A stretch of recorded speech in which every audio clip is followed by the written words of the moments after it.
আসসালামু আলাইকুম বন্ধুরা, যারা ইউটিউবিং করছেন বা করতে চান তাদের জন্য আজকে নিনজা টেকনিক। যারা ভিউজ প্রবলেমে ভুগছেন তাদের জন্য বলবো, আপনারা কখনো হতাশাগ্রস্ত হবেন না। ইউটিউবে নিয়মিত কাজ করুন, দেখবেন ভিউজ সমস্যা থাকবে না, বাট কন্টিনিউ আপনাকে কাজ করতে হবে। যেমন এখানে আমার একটি চ্যানেলে দেখাচ্ছে 48 ঘন্টা রেকর্ড দেখাচ্ছে 8596টা ভিউজ। অর্থাৎ আর একটা কথা মনে রাখবেন যে প্রত্যেক ঘন্টায় একদিকে ভিউজ যেমন বেড়ে যাবে আর একদিক থেকে কাটতে শুরু করে, ঠিক আছে। 48 ঘন্টা রেকর্ড এটা দেখাচ্ছে, আর এখানে 60 মিনিটে দেখাচ্ছে কয়জন দেখছে সেটা আপনার দেখা দিচ্ছি। এই দিন দেখুন 700-র উপরে, অর্থাৎ এই যে 731 জন ভিউজ মানে এই মুহূর্তে রানিং দেখছে। প্রত্যেকটা ভিডিও কীভাবে র্যাঙ্ক করছে তাও দেখুন। 48 ঘন্টা রেকর্ডে যে ভিডিওগুলো র্যাঙ্ক করছে সেগুলো একটু দেখাই।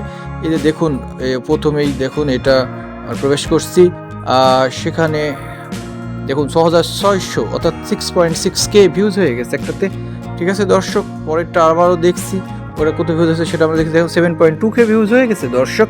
অর্থাৎ ভিউজ নিয়ে আপনার চিন্তা করবেন না, সবসময় কাজ করুন।